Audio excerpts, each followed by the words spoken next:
Viva Historia, salam Pancasila. Perkenalkan, nama saya Aprina Bilawardani dengan nomor NIM 2504 033 0083. Saya mahasiswa Pendidikan Sejarah kelas A 2025. Berikut merupakan video mata kuliah Pancasila. Selamat pagi, siang, sore, dan malam rekan-rekan semua. Salam sejahtera. Hari ini saya akan membahas secara mendalam mengenai sila kelima Pancasila yang berbunyi keadilan sosial bagi seluruh rakyat Indonesia. Sila ini merupakan pilar utama dalam ideologi negara kita, yang dilambangkan dengan gambar padi dan kapas. Padi melambangkan kebutuhan pangan, sementara kapas mewakili kebutuhan sandang, menekankan bahwa negara harus memastikan kesejahteraan dasar bagi setiap warga tanpa pandang bulu. Sila kelima ini bukan hanya slogan, melainkan komitmen konstitusional untuk menciptakan masyarakat yang adil, di mana kesenjangan sosial diminimalisir dan setiap individu memiliki kesempatan yang sama untuk berkembang. Dalam presentasi ini, kita akan mulai dari pengertian sila ini, nilai-nilainya, hingga penerapannya di bidang pendidikan dengan cakupan seperti beasiswa dan pemerataan. Untuk lebih memahami, mari kita telusuri sejarahnya lebih dalam. Sila kelima dirumuskan sebagai bagian dari Pancasila selama sidang BPUPKI pada tahun 1945, di mana para tokoh seperti Soekarno, Muhammad Hatta, dan Ki Hajar Dewantara berkontribusi dalam merancang ideologi yang mencerminkan nilai-nilai luhur bangsa. Latar belakangnya adalah kondisi kolonial di mana rakyat Indonesia mengalami ketidakadilan ekonomi dan sosial yang parah, seperti pemerasan tenaga kerja dan akses terbatas terhadap pendidikan. Soekarno dalam pidato lahirnya Pancasila pada 1 Juni 1945 menyebut sila ini sebagai keadilan sosial yang terinspirasi dari nilai-nilai gotong royong masyarakat agraris Indonesia, serta pemikiran sosialis dari Barat, tapi disesuaikan dengan budaya lokal. Maknanya, tidak sekedar keadilan materi, tetapi juga spiritual dan moral. Negara harus memastikan bahwa kemakmuran dibagi rata, bukan dikuasai oleh segelintir orang. Di era modern, sila ini relevan dengan isu global seperti ketimpangan pendapat dan akses layanan dasar, seperti dalam UUD 1945 pasal 34 yang menjadi dasar kebijakan sosial seperti subsidi pendidikan. Sekarang, mari kita bahas nilai-nilai inti yang terkandung dalam sila kelima.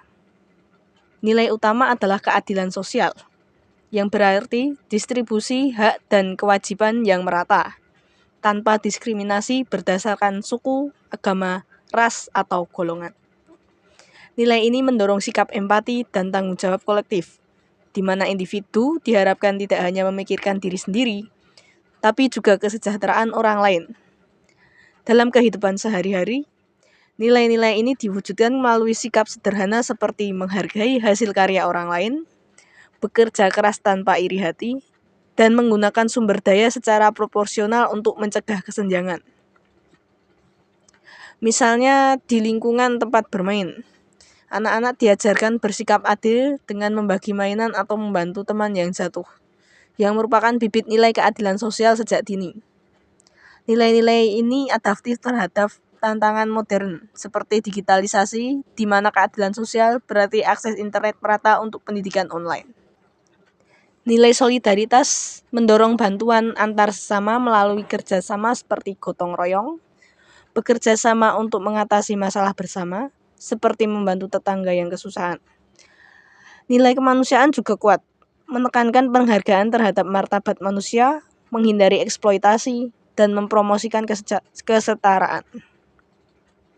Nilai tambahan termasuk ketekunan dan tanggung jawab, di mana individu diharapkan berkontribusi positif bagi masyarakat, seperti tekun belajar untuk meningkatkan kualitas diri dan bangsa.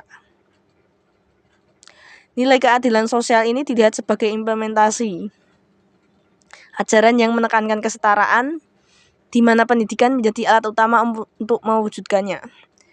dengan fokus pada pembinaan karakter dan kerjasama.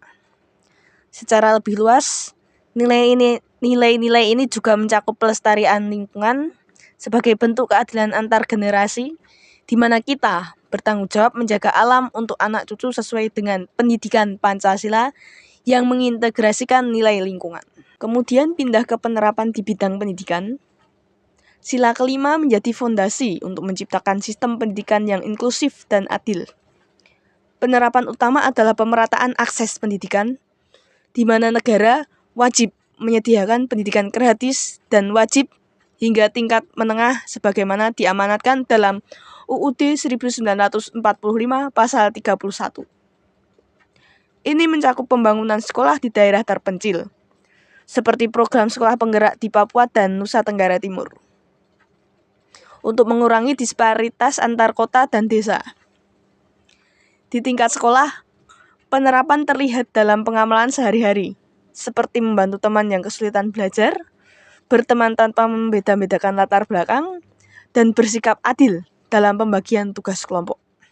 Lanjutan, pada implementasi yang lebih luas, keadilan sosial mencakup juga pada program beasiswa dan bantuan pendidikan.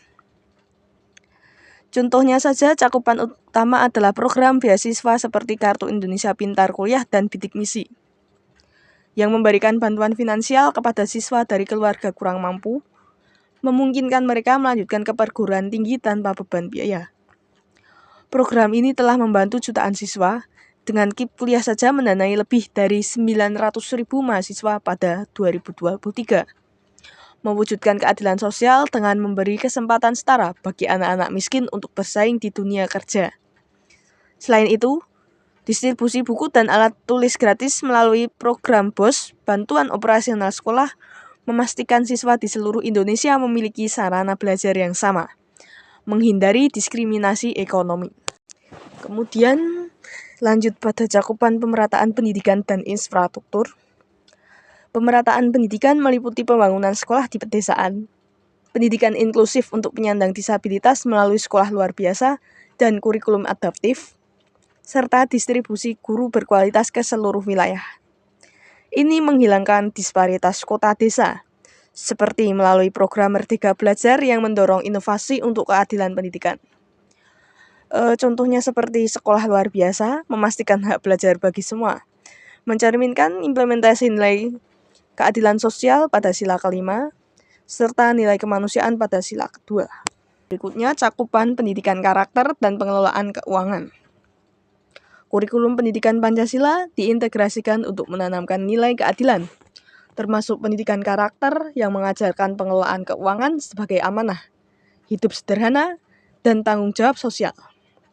Di bidang lingkungan, pendidikan Pancasila mengajarkan pelestarian alam sebagai keadilan, seperti program sekolah ramah lingkungan yang mengintegrasikan nilai gotong royong untuk mengurangi sampah. Yang terakhir adalah manfaat dan tantangan penerapan. Manfaatnya adalah terciptanya masyarakat berpendidikan yang adil dan makmur, mengurangi kemiskinan melalui SDM unggul. Tantangan meliputi anggaran terbatas dan ketidakmerataan implementasi guru berkualitas. Solusi yang dapat kita gunakan adalah penguatan kebijakan pemerintah seperti sertifikasi guru, partisipasi masyarakat, dan inovasi melalui Merdeka Belajar. Dari PowerPoint ini dapat kita simpulkan bahwa sila kelima Pancasila dengan nilai-nilainya seperti keadilan, solidaritas, dan kemanusiaan telah diterapkan secara luas di pendidikan melalui antara lain beasiswa, pemerataan, dan pendidikan karakter untuk mewujudkan Indonesia yang sejahtera. Mari kita semua terapkan nilai ini dalam kehidupan sehari-hari. Sekian dan terima kasih. Salam Pancasila, salam pergerakan.